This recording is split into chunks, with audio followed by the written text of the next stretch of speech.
c'est de la géopolitique aussi, les cryptos. Et cette rivalité Chine-États-Unis. Alors on la connaît, cette rivalité sur les droits de douane, sur l'intelligence artificielle, l'accès aux terres rares. Bien voilà que les cryptos deviennent aussi un sujet de chamaille, on va dire. Voilà que Pékin accuse Washington d'avoir volé des milliards de dollars en Bitcoin à travers un hack. Et alors effectivement, c'est une histoire un peu complexe, hein, donc je suis allé me renseigner quand même pour bien comprendre ce qui s'est passé et d'où vient l'accusation en réalité de la Chine. Si je lis bien, c'est le Centre national chinois de réponse d'urgence au virus informatique qui s'est saisi de la question et qui a accusé les États-Unis finalement d'avoir hacké près de 120 000 bitcoins.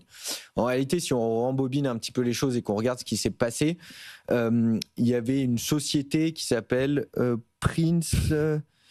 qui est opéré, voilà, il y a une poule de minage qui est opérée par un Chinois qui s'appelle Chen Zi et qui avait en parallèle des activités assez obscures, j'allais dire, sur de la fraude, notamment de la fraude en ligne, etc., etc. Et donc c'est dans le cadre de ces opérations anti-fraude finalement que l'administration américaine serait venue. Alors on ne sait pas comment, mais venu saisir les bitcoins qui étaient détenus par ce propriétaire chinois. Et la Chine dit c'est du vol. Washington a volé 13 milliards de dollars en bitcoin à travers un hack. Voilà. Exactement. Alors à travers un hack, ça, il n'y a pas de détails et je ne les ai pas retrouvés sur la manière dont ils sont allés prendre les clés privées pour aller saisir les bitcoins.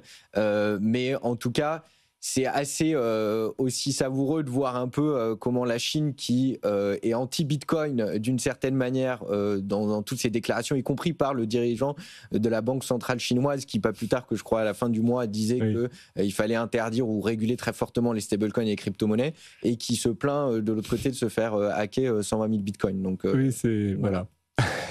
Merci à tous les deux de nous avoir accompagnés.